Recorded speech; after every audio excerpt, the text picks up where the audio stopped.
Bienvenue dans cette toute nouvelle vidéo où aujourd'hui nous allons apprendre le gathering knot. Une chose est sûre, c'est un nœud un peu plus complexe mais qui est hyper utile dans les créations, surtout les jardinières, puisque c'est le nœud qui va servir entre autres pour tenir la plante. Donc on y va. Tout d'abord, tu dois installer tes cordes sur ton anneau ou encore sur ton projet, qu'importe. Et on va maintenant rassembler les cordes avec nos doigts. Il suffit ensuite d'insérer une corde d'environ 25 pouces. Vaut mieux plus que pas assez pour assurer vraiment une bonne épaisseur. On veut que le nœud soit quand même assez large. Et ce qu'on va faire, c'est qu'on va venir placer une des extrémités de la corde dans le lot qu'on tenait. D'accord? On va prendre l'autre extrémité, ici, et c'est là qu'on va faire le nœud. Moi, je dis toujours de venir coincer la corde entre l'index et le majeur, et ensuite la corde va venir faire le tour de ces deux doigts-là pour faire une espèce de X.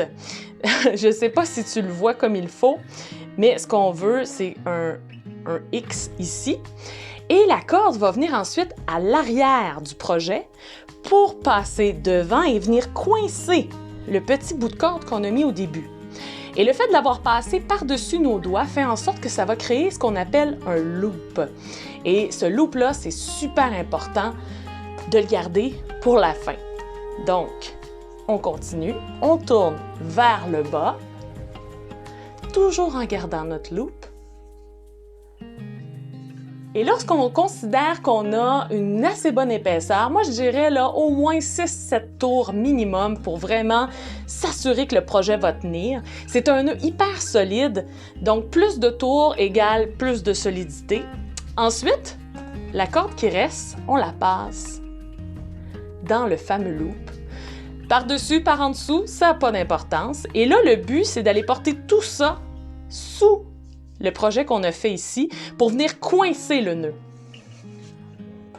Donc, on tire et voilà, le nœud est fait. Tout ce qui reste à faire, c'est couper les deux extrémités. On peut rentrer ensuite le surplus avec une paire de ciseaux et le nœud est fait. Voilà, j'espère que tu as apprécié. N'hésite pas à aimer, commenter, partager, t'abonner à ma chaîne et surtout, n'hésite pas si tu as des questions ou encore des commentaires, tu peux toujours me contacter sans problème.